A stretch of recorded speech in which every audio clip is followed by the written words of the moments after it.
আসসালামু আলাইকুম। আজকে সর্বশেষ সংবাদ জানাবো আমি নুসরাত। প্রথমেই জানিয়ে দেব সংবাদ শিরোনাম। ইরানে হামলার জন্য ট্রাম্পকে চাপ দেওয়ার অভিযোগ অস্বীকার সৌদি আরবের। মাটির নিচে ড্রোন ঘাঁটির ভিডিও প্রকাশ ইরানের। ইসরায়েলে দফায় দফায় ক্ষেপণাস্ত্র হামলা চালাচ্ছে ইরান। ইরানে ক্ষমতায় বসাতে ট্রাম্পের পছন্দের তালিকায় ৩ নাম।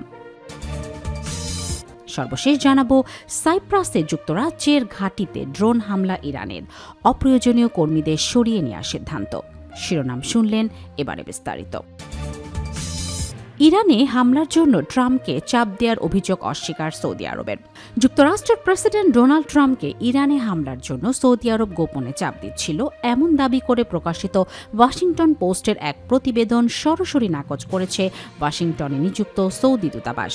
দূতাবাসের মুখপাত্র ফাহাদ নাজার সামাজিক যোগাযোগ মাধ্যম এক্সে দেয়া এক পোস্টে বলেন, ইরানের সঙ্গে একটি বিশ্বাসযোগ্য চুক্তিতে পৌঁছাতে সবসময় কূটনৈতিক প্রচেষ্টার পক্ষে অবস্থান নিয়েছে সৌদি আরব। ট্রাম্প প্রশাসনের সঙ্গে কোনো যোগাযোগই প্রেসিডেন্টকে ভিন্ন নীতি গ্রহণের জন্য লবিং করা হয়নি বলেও তিনি স্পষ্ট করেন।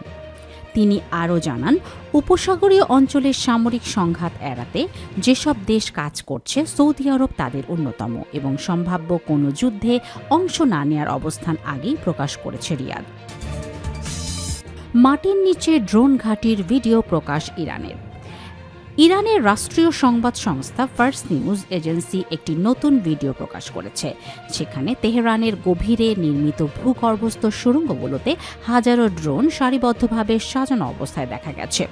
ভিডিওতে ড্রোনগুলোর রকেট লঞ্চারগুলোর উপর স্থাপিত এবং সুড়ঙ্গের দেয়ালে ইরানের পতাকা ও প্রয়াত সর্বোচ্চ নেতা আয়াতুল্লাহ আলী খামেনির ছবি দেখা গেছে, যা তাদের সামরিক সক্ষমতা প্রদর্শনের উদ্দেশ্য বলে মনে করা হচ্ছে। তবে সিএনএন তাদের প্রতিবেদনে এই ভিডিওটিতে প্রোপাগান্ডা হিসাবে আখ্যায়িত করেছে। ইসরায়েলে দফায় দফায় ক্ষেপণাস্ত্র হামলা চালাচ্ছে ইরান।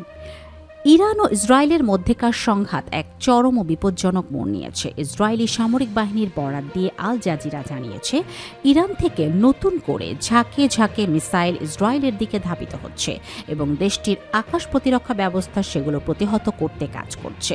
ইসরায়েলি কর্তৃপক্ষ নাগরিকদের সতর্ক সংকেত পাওয়া মাত্র নিরাপদ আশ্রয়ে যাওয়ার এবং পরবর্তী নির্দেশ না দেওয়া পর্যন্ত সেখানে অবস্থান করার নির্দেশ দিয়েছে। এই নতুন দফার হামলা মধ্যপ্রাচ্যের আকাশসীমাকে এক রণক্ষেত্রে পরিণত করেছে, যার ফলে কাতার এয়ারওয়েজ সহ বেশ কিছু আন্তর্জাতিক বিমান সংস্থা তাদের ফ্লাইট চলাচল অনির্দিষ্টকালের জন্য স্থগিত ঘোষণা করেছে।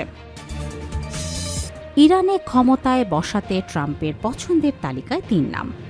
ইরান জুড়ে শনিবার ২৮ ফেব্রুয়ারি থেকে আকস্মিক হামলা শুরু করে ইসরায়েল যুক্তরাষ্ট্র।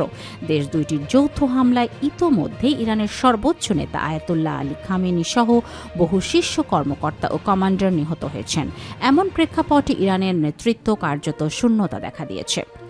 এই পরিস্থিতিতে মার্কিন প্রেসিডেন্ট ডোনাল্ড ট্রাম্প জানিয়েছেন যে ইরানকে নেতৃত্ব দেওয়ার জন্য তার কাছে একটি সংক্ষিপ্ত তালিকা আছে। তিনি জানিয়েছেন, তার খুব ভালো পছন্দের এই তালিকায় ৩টি নাম রয়েছে।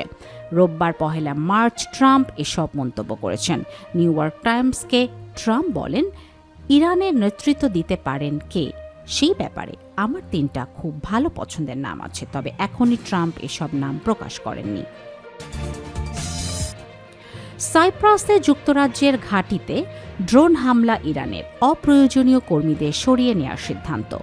সাইপ্রাসে অবস্থিত যুক্তরাজ্যের সামরিক ঘাঁটি RAF অ্যাক্রোটিতে ড্রোন হামলার পর সতর্কতামূলক ব্যবস্থা হিসাবে অপ্রয়োজনীয় কর্মীদের সামরিকভাবে সরিয়ে নেওয়ার সিদ্ধান্ত নিয়েছে যুক্তরাজ্য। সাইপ্রাসের কর্তৃপক্ষ ও ব্রিটিশ প্রতিরক্ষা মন্ত্রণালয় জানিয়েছে, হামলায় কোনো হতাহতের ঘটনা ঘটেনি এবং ক্ষয়ক্ষতি ছিল সীমিত। ঘাঁটির প্রশাসন অ্যাক্রোটিরি এলাকার বাসিন্দাদের জন্য জারি করা এক নিরাপত্তা সতর্কবার্তায় পরবর্তী নির্দেশ না দেওয়া পর্যন্ত ঘরে অবস্থান করতে বলা হয়। ব্রিটিশ প্রতিরক্ষা মন্ত্রণালয়ের এক মুখপাত্র জানান, স্থানীয় সময় মধ্যরাতে সন্দেহভাজন ড্রোন হামলার পর সেখানে অবস্থানরত বাহিনী সর্বোচ্চ সতর্কতায় থেকে ঘাঁটির নিরাপত্তা নিশ্চিত করতে প্রতিরক্ষামূলক ব্যবস্থা নিয়েছে।